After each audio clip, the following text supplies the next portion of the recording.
नमस्ते प्यारे बच्चों। जैसे कि आप सभी जानते हैं, आपका 5वीं कक्षा में परिवेश अध्ययन में पाठ नंबर 19 रोमांचक यात्रा हमने शुरू कर दिया है, जिसके हमने पेज नंबर 154 और 155 को इससे पहले वाली वीडियो में समझ लिया था। तो चलिए आज हम पेज नंबर 156 और 157 को समझते हैं।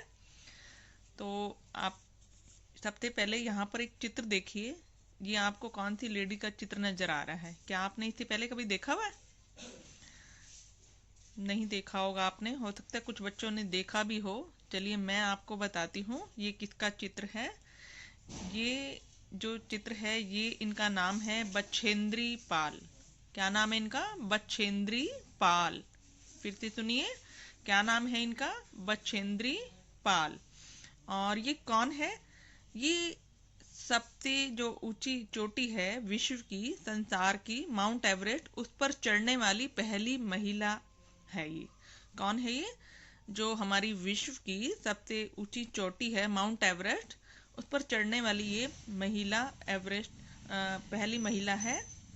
और इन्होंने उसकी ऊंचाई को छूकर दुनिया की 5वीं महिला पर्वतारोही के रूप में अपना नाम दर्ज किया है इन्होंने। ठीक है, तो ये आपको इनके बारे में पता लग गया। और इस टाइम ये जो है इस्पात कंपनी टाटा स्टील में काम करती है, और वहाँ पर ये क्या करती हैं, चुने हुए लोगों को रोमांचक अभियानों का प्रशिक्षण देती हैं ये इस टाइम। तो चलिए इसके बारे में अब हम यहाँ पर थोड़ा सा पढ़ते हैं। जो ये बछेंद्री पाल है, इनका जन्म हुआ 24 मई 1954 को। ये देखिए 24 मई 1954 को कहाँ पर हुआ? उत्तराखंड में। हमने उत्तरकाशी पढ़ा था ना। उत्तरकाशी कहाँ पर है? उत्तराखंड में। और ये उत्तराखंड के एक छोटे से गांव में, नाकुरी में। कौन सा गांव है? नाकुरी में इनका जन्म हुआ। और इन्होंने 1982 में नेहरू पर्वतारोहण संस्थान से प्रशिक्षण प्राप्त किया, यानी ट्रेनिंग इन्होंने यहाँ से ली थी। कहाँ से? नेहरू पर्वतारोहण संस्थान से। और इन्होंने देखिए अब आगे गंगोत्री पर्वत पर, ये कौन से पर्वत पर गई? एक गंगोत्री पर्वत का नाम है, 21,900 फुट। और रुडुगेरा पर्वत पर भी 19,091 फुट के आरोहण अभियानों में इन्होंने भाग लिया। किसने? इन बछेंद्री पाल ने।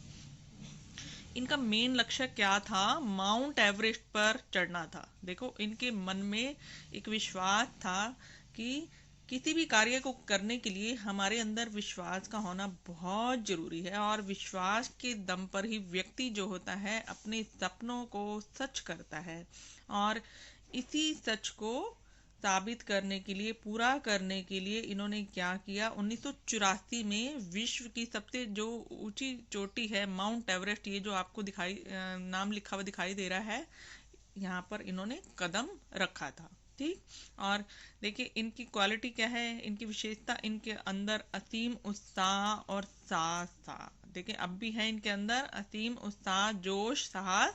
और इनको देखते हुए इन्हें भारत के एवरेस्ट 84 अभियान दल में चुना गया। देखिए और 1984 में इन्होंने एवरेस्ट की चढ़ाई शुरू की थी, और उन्होंने 1984 में ही माउंट एवरेस्ट पर कदम रखा था। ठीक। एवरेस्ट की चढ़ाई के दौरान जब एक बार इनका दल 24,000 फुट की ऊंचाई पर कैंप 3 में विश्राम कर रहा था। देखिए इनका दल, इनका जो समूह था, जो 24,000 फुट की ऊंचाई पर विश्राम कर रहा था, तो तभी वहां पर क्या होता है, वहां एक धमाका हुआ और भारी भूस्खलन हुआ। भूस्खलन क्या होता है? पृथ्वी का हिल जाना, पहाड़ों का थोड़ा सा हिल जाना। जमीन खिसक गई थी और अचानक ही वो भारी वजन के नीचे दब गई थी। कौन दब गई थी? ये कौन है? ये बछेंद्री पाल। ये भारी वजन के नीचे दब गई और इनको चोट भी लगी, इनके सिर में चोट लगी। और इनके जो फ्रेंड्स थे, इनके साथी थे, वो घायल हो गए। लेकिन इन्हें जैसे तैसे इनको बाहर निकाला गया और इनके सारे साथी वापस आ गए। लेकिन इन्होंने हिम्मत नहीं हारी और इन्होंने अपनी यात्रा जारी रखी, कंटिन्यू रखी। और इनके साहस और दृढ़ निश्चय ने इनको 23 मई 1984 में एवरेस्ट पर कदम रखने वाली प्रथम महिला बना दिया। भारत की प्रथम महिला कौन है माउंट एवरेस्ट पर कदम रखने वाली? ये बछेंद्री पाल है। और विश्व की कौन सी है? 5वें नंबर पर है ये। ठीक। तो आपको ये समझ में आ गया इसके बारे में। देखिए वेरी इंपॉर्टेंट था ये आपके लिए इसको समझना। और भारत विश्व की पहली महिला कौन है जिन्होंने माउंट एवरेस्ट पर कदम रखा? वो है जुनको ताबे। उसका नाम है जुनको ताबे और ये 5वें नंबर पर है। ठीक, आपके पेपर में इस तरह के सवाल, इससे संबंधित बहुत सारे सवाल आ सकते हैं। आप वीडियो को ध्यान से सुनिए और पाठ को अच्छी तरह से समझिए। चलिए आगे देखते हैं आगे क्या हुआ। तो जब आप उसमें आपका सिलेक्शन एनसीसी के द्वारा हुआ था, तो आप जब वहाँ पर कैंप में रहते हैं तो आपको वहाँ पर चलचित्र वीडियो भी पर्वतारोहण से संबंधित दिखाई गई। ठीक है, और आपको एक मूवी कौन सी दिखाई गई? बचेंद्री पाल की माउंट एवरेस्ट पर चढ़ाई की फिल्म भी आपको वहाँ पर दिखाई गई, जिससे आपको ये अच्छी तरह से समझ में आ गया कि किस तरीके से अपने हिम्मत और जोश से आप भी पहाड़ों की चढ़ाई को कर सकते हैं। तो यहाँ तक आपको समझ में आ गया होगा। आगे देखिए, अब आपसे मैं एक प्रश्न पूछती हूँ कि किसी भी काम को समूह में करने के लिए परस्पर सहयोग क्यों आवश्यक है? आप बताइए, किसी भी काम को करने के लिए आपके लिए समूह क्यों आवश्यक है? बताइए। तो ये इसलिए आवश्यक है जिससे कि आपके जो समूह के सदस्य हैं वो आपस में जो सहयोग नहीं करेंगे तो उससे क्या होगा? आपका जो लक्ष्य है वो पूरा नहीं हो पाएगा। इसलिए आप सबको समूह में काम करने के लिए सहयोग आपके लिए बहुत अधिक आवश्यक है। इसमें आप ये लिख सकते हैं। उसके बाद अगला प्रश्न क्या है? पर्वतारोहण के लिए प्रशिक्षण क्यों आवश्यक होता है? बताइए। अगर आप पर्वत पर चढ़ना चाहते हैं, आपको ट्रेनिंग दिए जानी क्यों जरूरी है? क्योंकि जो पर्वतों पर जो चढ़ाई है वो कोई आसान काम नहीं है, बहुत ही कठिन है, बहुत ही जोखिम वाला है। तो इसके लिए आपको ट्रेनिंग दिया जाना बहुत जरूरी है। बिना ट्रेनिंग के आप पहाड़ों पर नहीं चढ़ सकते। ठीक है, इसके लिए आपको क्या जरूरी है? इसके लिए आपको प्रशिक्षण का होना बहुत जरूरी है। ठीक, यहाँ तक आपको समझ में आ गया।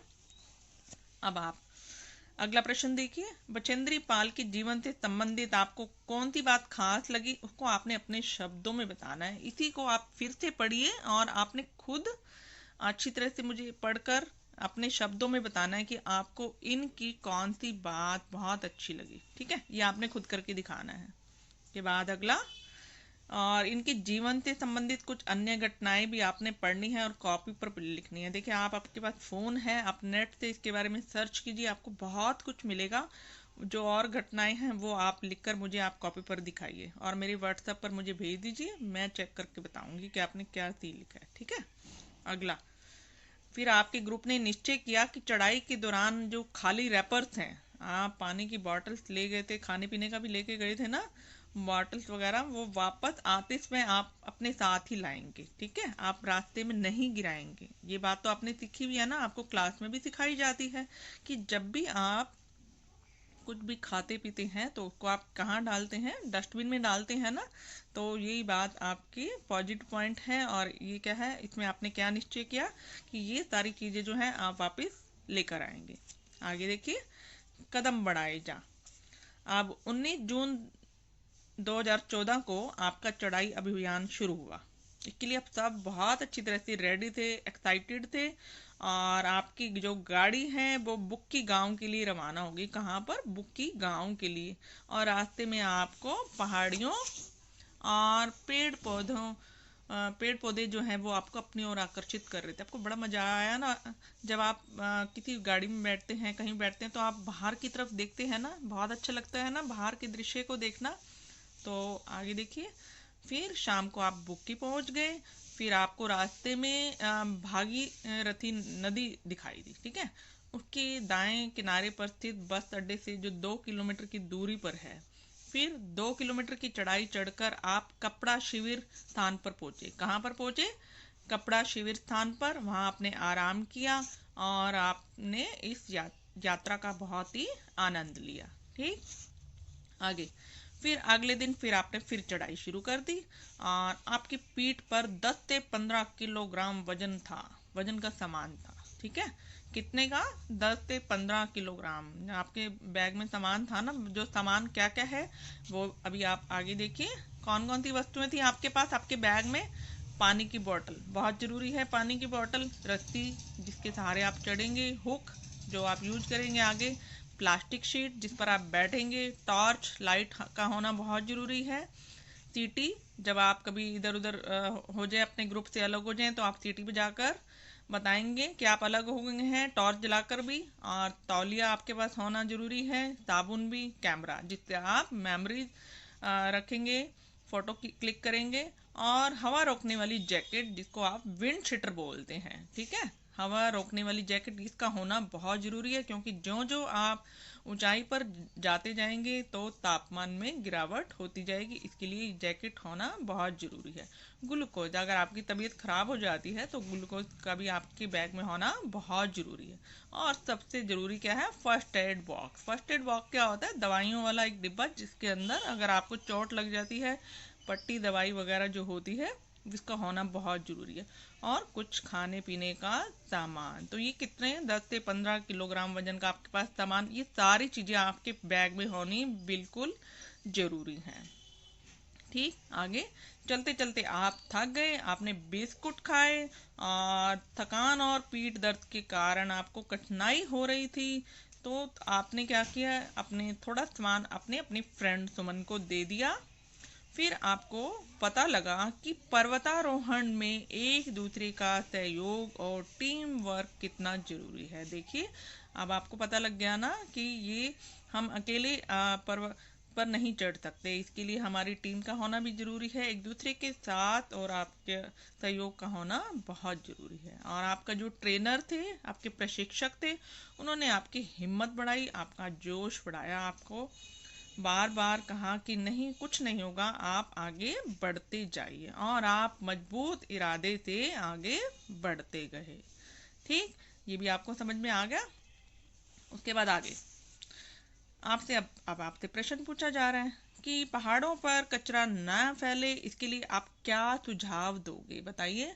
कि पहाड़ों पर अगर कचरा ना फैले, देखिए हम डिसाइड किया था ना कि हम अपना जो कचरा जो हमारे हमने खाएंगे पिएंगे वो हम वापस लेके आएंगे, तो वहाँ पर क्या है कि जो आप पहाड़ों पर जो पॉलिथीन और प्लास्टिक वहाँ फैलाते हैं, हम वहाँ पर क्या करेंगे, उसके प्रयोग पर प्रतिबंध लगा देंगे, बिल्कुल, कि वहाँ पर ये इनको नहीं फैलाना, हमने वापस ही इसको लेकर आना है, ये आप इसमें लिख सकते हैं। ठीक, अगला प्रश्न कि यदि आप पर्वतारोहण पर जाना हो यदि आपको, तो अपने साथ इनमें से क्या क्या लेके जाओगे। नीचे कुछ वस्तुएं लिखी हुई हैं, बताइए आप क्या क्या लेकर जाएंगे। रस्सी, रस्सी लेकर जाएंगे ना, बिल्कुल। खाने की चीज़ें, खाने की चीज़ें भी लेके जाएंगे। जूते, बिल्कुल जूते भी पहन के जाएंगे। टॉर्च आपके पास होनी चाहिए, सीटी होनी चाहिए, पानी की बोतल होनी चाहिए। हॉकी स्टिक, इसकी ज़रूरत नहीं है आपको, ये नहीं लेके जाएंगे। ठीक, बॉल, बॉल थोड़ा ना लेके जाएंगे, आप बॉल तो नहीं खेलेंगे ना वहाँ पर, ये भी नहीं लेके जाएंगे। बैडमिंटन का रैकेट, ये भी नहीं, इसकी भी हमें जरूरत नहीं है। साइकिल, साइकिल तो आप पहाड़ पे क्या साइकिल चलाओगे, नहीं, साइकिल भी नहीं लेके जाएंगे हम। पतंग, पतंग भी नहीं उड़ाएंगे हम वहाँ पर। गर्म कपड़े, गर्म कपड़े हाँ आप लेकर जाएंगे। और लास्ट है विंड शीटर, विंड शीटर भी आप लेकर जाएंगे। तो ये सारे आप यहाँ पर नाम लिख सकते हैं जो जो आप लेके जाएंगे। क्लियर, आगे क्या तुमने रस्सी और हुक का इस्तेमाल कहीं और होते देखा है, तो बताइए कहाँ पर देखा है। तो आप बताओ कहाँ पर देखा है। हाँ, आपने देखा होगा कि रस्सी और हुक के सहारे, आप मूवी में देखते होगे, फिल्म में देखते होगे कि कुछ आदमी रस्सी और हुक के द्वारा छत पे चढ़ रहे होते हैं, एक बिल्डिंग से दूसरी बिल्डिंग की तरफ, देखा है ना। तो आप ऐसे लिख सकते हैं कि हाँ, मैंने रस्सी और हुक के सहारे बहुत सारे लोगों को ऊंची छतों पर चढ़ते हुए देखा है। ठीक, तो बच्चों इस वीडियो में हम इतना ही समझेंगे, अगली वीडियो में हम आगे के पार्ट को समझेंगे। तब तक के लिए बाय बाय।